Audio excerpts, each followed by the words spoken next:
આજે મને મોરબીની જાંબાજ પોલીસ દ્વારા એક નોટિસ આપવામાં આવે છે કે નિલેશભાઈ એરવાડિયા મીડિયાના માધ્યમથી એક વિડીયોમાં એવું બોલેલા કે હિટાચી જેસીબી અને થાંભલા જો અહીંયા આવશે તો ઉખાડીને આમ ફેંકી દેશે. હું ક્યાંય હિટાચી નામનો વર્ષ નથી બોલેલો, હું જેસીબી નામનો વર્ષ નથી બોલેલો. હું તો આઝાદ છું. રાજદ્રોહ, દેશદ્રોહ, રાષ્ટ્રદ્રોહ કાંઈક ગુના મારા ઉપર સાયબર ક્રાઇમ, રાયોટિંગ કેટલું દાખલ થયેલું છે. કોઈના બાપથી ડરતા નથી, બીતા નથી. જે ઇન્વેસ્ટિગેશન કરવું એ સરકાર કરે, પોલીસ કરે. મારા ઉપર લાગેલો બ્લેમ હું હિટાચી સળગાવવામાં હોય તો મને ફાંસીએ ચડાવી દેતો મને વાંધો નથી. મને ગમે એટલો દબાવવાનો પ્રયત્ન કરે, વેચાતો લેવાનો પ્રયત્ન કરે, બદનામ કરવાની કોશિશ કરે, પણ કિસાન આંદોલન જે 18 તારીખે મોરબીમાં છે એ કોઈના બાપથી રોકાવાનું નથી. જે ભાજપના ભૂંડોને તાકાત લગાવી હોય એ લગાવી દેજો, બાકી કોઈના બાપથી આંદોલન બંધ થવાનું નથી, આંદોલન વિખાવાનું નથી. આઝાદને જેલમાં પૂરશો એટલે મારી મા, બેન, દીકરીઓ, યુવાનો, બાળકો, વૃદ્ધો, વડીલો આ બધાય રોડ ઉપર ઉતરશે. આ કાનમાં નાખી દેજો હરખી રીતે. આજે જે આવેદનપત્ર આપવામાં જેટલા લોકો જોયા ને એના 10 ગણા લોકો આંદોલનકારીઓને ખોટા તમે જેલમાં નાખશો. મને નાખો, કારુભાઈને નાખો, કે નેવુલને નાખો, કે કોઈ બી છોકરાને નાખો, કોઈ પણ ક્રાંતિકારી ભાઈને નાખો. આખો ખેડૂત સમાજ અમારી સાથે છે.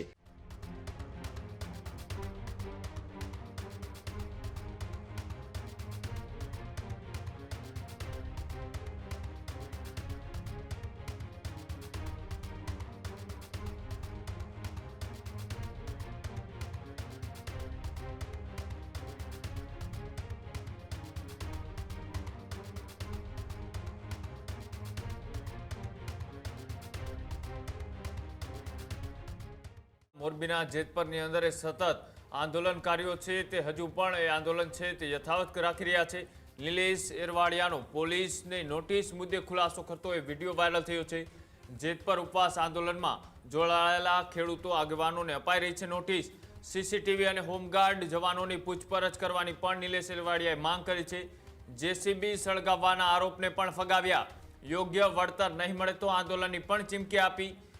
સાથે જ કિસાન સંમેલન દબાવવાનો પ્રયાસ થઈ રહ્યા હોવાના પણ આક્ષેપ છે તે નિલેશ એરવાડિયા દ્વારા કરવામાં આવ્યા. નોટિસ ખોટી રીતના અપાય, હું ઉપવાસ છાવણીમાં હતો તેવી વાત નિલેશ એરવાડિયા કરી. મને ખોટી રીતે ફસાવવામાં આવી રહ્યો છે. જે રીતના આ હિટાચી મશીન છે તે સળગાવવાના આરોપ નિલેશ એરવાડિયા ઉપર લાગ્યા છે. અને આ જે જેસીબી મશીન છે એ કંપનીનું હોવાનું એ તેમને લાગ્યું હતું ને ત્યારબાદ તેઓએ સળગાવી હોવાના તેમની ઉપર આક્ષેપ છે. પણ આ જે જેસીબી મશીન છે તે ત્યાં બાજુમાં રોડનું જે કામ હાલતું હતું તે કામનું આ મશીન હતું ને એ કામના મશીનને તેઓએ સળગાવ્યું હોય તેવા આક્ષેપો અત્યારે તેમની ઉપર લાગ્યા છે. જે આધારે તેમને નોટિસ છે તે ફટકારવામાં આવી છે. આંદોલનકારીઓના જે કારખાનાઓ છે ત્યાં પણ એક બાદ એક એ અધિકારીઓની એજન્સીઓની રેડ પડી રહી છે, દરોડા પડી રહ્યા છે, તપાસો ચાલી રહી છે. બીજી બાજુ જેતપુરમાં આંદોલન છે તે હજુ યથાવત છે. ખેડૂતોએ પોતાની માંગને લઈ અડગ જોવા મળી રહ્યા છે.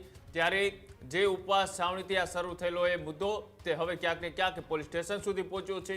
નિલેશ એરવાડિયાએ તમામ આરોપોને ફગાવી અને શું કહ્યું આવો જોઈએ. 1 મહિના પછી, આશરે 1 મહિના પછી આજે મને મોરબીની જાંબાજ પોલીસ દ્વારા એક નોટિસ આપવામાં આવે છે. એ નોટિસમાં એવું જણાવવામાં આવે છે કે નિલેશભાઈ એરવાડિયા મીડિયાના માધ્યમથી એક વિડીયોમાં એવું બોલેલા કે હિટાચી જેસીબી અને થાંભલા જો અહીંયા આવશે તો ઉખાડીને આમ ફેંકી દેશે. તો હું આ વિડીયામાં જવાબદારી સાથે કહું છું કે હું જે બોલેલો છું એ ફરીને બોલું છું. હું ક્યાંય હિટાચી નામનો વર્ષ નથી બોલેલો, હું જેસીબી નામનો વર્ષ નથી બોલેલો. હું જે બોલેલો છું એ ફરીને બોલું છું કે જો ખેડૂતોને પોતાનો ન્યાય અને અધિકાર નહીં મળે, પૂરું વળતર નહીં મળે તો જબરજસ્તીથી થાંભલામાં નાખવામાં આવશે, તો એ ઉખેડીને ફેંકી દેવામાં આવશે અને 36 રૂપિયા કિલો ભંગારિયાને દઈ દેવામાં આવશે. આવું હું બોલેલો અને આજ ફરીને પાછો બોલું છું.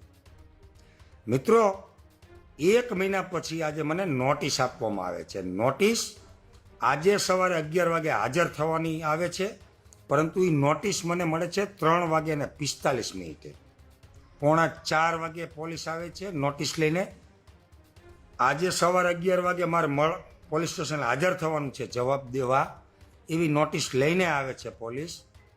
અને 3:45 મને ફોન આવે છે કે નિલેશભાઈ, પણ હું એક હોસ્પિટલમાં મારી ટ્રીટમેન્ટ ચાલે છે, જમવાની ને ડાયટની ને બધી, તંદુરસ્ત શરીર નથી એના માટેની. તો હું હોસ્પિટલ હતો એટલે મેં કીધું કે ભાઈ વોટ્સઅપમાં મોકલી દો. અને ત્યારબાદ આપણે વોટ્સઅપથી એને જવાબ આપી દીધો. નોટિસનો જવાબ નોટિસથી આપ્યો. એટલે એ લોકોએ કીધું તંત્રએ કે અમે કાલે તમને બીજી નોટિસ આપશું. કીધું ચોકે હું તો આઝાદ છું. રાજદ્રોહ, દેશદ્રોહ, રાષ્ટ્રદ્રોહ કાંઈક ગુના મારા ઉપર સાયબર ક્રાઇમ, રાયોટિંગ કેટલું દાખલ થયેલું છે. કોઈના બાપથી ડરતા નથી, બીતા નથી. વાત હવે બીજી છે કે જે મારા ઉપર બ્લેમ કરવામાં આવ્યો છે, જે એલિગેશન કરવામાં આવ્યો છે, એ એલિગેશન ખોટો કરવામાં આવ્યો છે. ખોટો એટલા માટે કરવામાં આવ્યો છે કે હું અને કારુભાઈ અમૃતિયા, એટલે કે કારુ કાકા, મારા ભાણેજ રાકેશભાઈ, અમે બંને તે દિવસે, જે દિવસે આ બનાવ બન્યો છે ને તારીખની નોટિસ આવી છે, એ દિવસે આપણા કિસાન ભાઈઓ અમદાવાદ રેલીમાં ગયેલા. એટલે એ રેલીમાંથી ટ્રેક્ટર બધા આવતા હતા. એટલે છૂટા છવાયા ટ્રેક્ટર આવતા હતા, 5 ને 3 ને 7 ને એવી રીતે. એટલે આશરે 1:30 વાગ્યાની આજુબાજુમાં 1 થી 1:30 વાગ્યા સુધી અમે ઉપવાસ છાવણીમાં બેઠેલા હતા, જ્યાં 100-150 યુવાનો બેઠા હતા. ત્યાર પછી અમે ચા પાણીનું કીધું. એટલે અહીંયાથી થોડોક આગળ પેટ્રોલ પંપ છે અણિયારી રોડ ઉપર. નાસ્તા પાણી કરવા હતા, ચા પાણી પીવા હતા. એટલે હું અને કાળુભાઈની ઓડી હું જ હાંકતો હતો, કાળુભાઈ મારી સાથે હતા. અમે પંપે ગયા. એટલે અહીંયા નાસ્તા પાણી કાંઈ હતું નહીં, ચા પાણી કે કાંઈ નહોતું. એટલે અમે અહીંયાથી ગાડી, અહીંયા થોડી વાર બેઠા, અહીંયાથી ગાડી લઈ અને અમે અણિયારી ચોકડીએ ગયા. અણિયારી ચોકડીએ અમે જે હોટલે ચા પાણી કર્યા, નાસ્તા પાણી, છોકરાઓ અમારી હારે 10-15 છોકરા બીજા હતા. અમે બધાએ ચા પાણી નાસ્તા પાણી કર્યા. અહીંયા અણિયારી 4 રસ્તાના ઓન ડ્યુટી હોમગાર્ડના યુવાનો પણ અહીંયા હતા. બરાબર છે. અહીંયા અમે 1.5 કલાક રહ્યા. છેલ્લા ટ્રેક્ટર આવ્યા આશરે 3:30-4 વાગ્યાની આજુબાજુ. ત્યાં સુધી અમે અહીંયા રાહ જોઈને બેઠા હતા કે આપણા બધા ટ્રેક્ટર આવી જાય પછી આપણે સુવા જઈએ. હું અને કારુભાઈ અમૃતિયા, રાકેશભાઈ અમૃતિયા, અમે સાથે જ હતા બંને.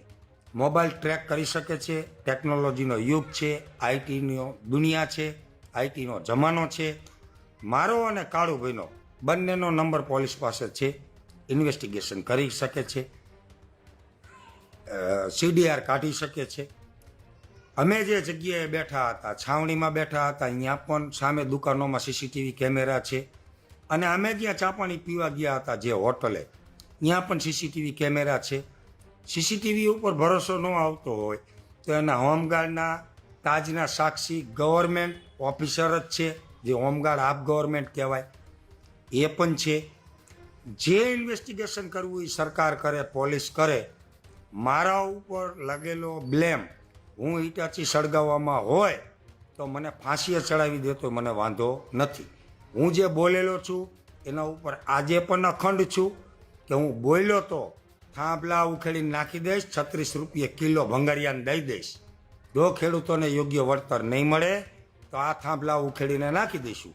એ વાત ઉપર આજે કાયમ છું અને આજે જબાનનો પાકો છું. હું થૂકેલું ચાટવાવાળો વ્યક્તિ નથી, એટલે જ લોકો મને આઝાદ કહે છે. અને આઝાદ હતો, આઝાદ છું અને આઝાદ જ રહીશ. મને ગમે એટલો દબાવવાનો પ્રયત્ન કરે, વેચાતો લેવાનો પ્રયત્ન કરે, બદનામ કરવાની કોશિશ કરે, પણ કિસાન આંદોલન જે 18 તારીખે મોરબીમાં છે એ કોઈના બાપથી રોકાવાનું નથી. તમારી જેટલી તાકાત હોય એટલી લગાવી લ્યો. હજી મને જેલમાં પૂરી દો તો પણ કિસાન આંદોલન થવાનું છે, થવાનું છે અને થવાનું છે. કારણ કે કિસાન આંદોલન કિસાનોનું છે અને એ સરદાર સેના કરે છે. નિલેશ એરવાડિયાનું આંદોલન નથી, નિલેશ એરવાડિયાનો પર્સનલ પ્રશ્ન નથી. એ લાખો ખેડૂતોની પીડા છે, દર્દ છે, વેદના છે. એને વાચા આપવા માટે, એના વળતર માટે એ આયોજન કરેલું છે કિસાન સંમેલનનું. અને કિસાન સંમેલન થશે ને થશે. કોઈના બાપથી રોકાશે નહીં. જે ભાજપના ભૂંડોને તાકાત લગાવી હોય એ લગાવી દેજો. બાકી કોઈના બાપથી આંદોલન બંધ થવાનું નથી, આંદોલન વિખાવાનું નથી, આંદોલન કચડાવવાનું નથી. આજે હું ચોથી વ્યક્તિ છું આંદોલનની. સૌ પ્રથમ મારા મિત્ર મનોજભાઈ પનારાને ગૌશાળાની નોટિસ આપી. બીજો કારુભાઈના ભૈડિયા ઉપર રેડ કરી. ત્રીજો વૈભવના કારખાને રેડ કરી. આજે ફરીને પાછો મારો રાઉન્ડ લીધો છે, બીજો રાઉન્ડ. પહેલાં બદનામ કર્યો, વળી પાછો આજે મને નોટિસ આપીને ખોટા બ્લેમ કરી અને કેસમાં ફિટ કરવાની કોશિશ કરે છે. કાંઈ વાંધો નહીં, તમારી જેટલી તાકાત હોય એટલી લગાવી દો. આઝાદને જેલમાં પૂરશો એટલે મારી મા, બેન, દીકરીઓ, યુવાનો, બાળકો, વૃદ્ધો, વડીલો આ બધાય રોડ ઉપર ઉતરશે. આ કાનમાં નાખી દેજો હરખી રીતે. આજે જે આવેદનપત્ર આપવામાં જેટલા લોકો જોયા ને એના 10 ગણા લોકો આંદોલનકારીઓને ખોટા તમે જેલમાં નાખશો. મને નાખો, કારુભાઈને નાખો, કે નેવુલને નાખો, કે કોઈ બી છોકરાને નાખો, કોઈ પણ ક્રાંતિકારી ભાઈને નાખો. આખો ખેડૂત સમાજ અમારી સાથે છે. અમે કોઈ બટવારા નથી કરેલા, અમે કોઈ ભાગલા નથી પાડેલા. અમારા બધાના મકસદ ખેડૂતો માટેની લડતના છે અને લડવાના છીએ, છેલ્લા શ્વાસ સુધી લડવાના છીએ.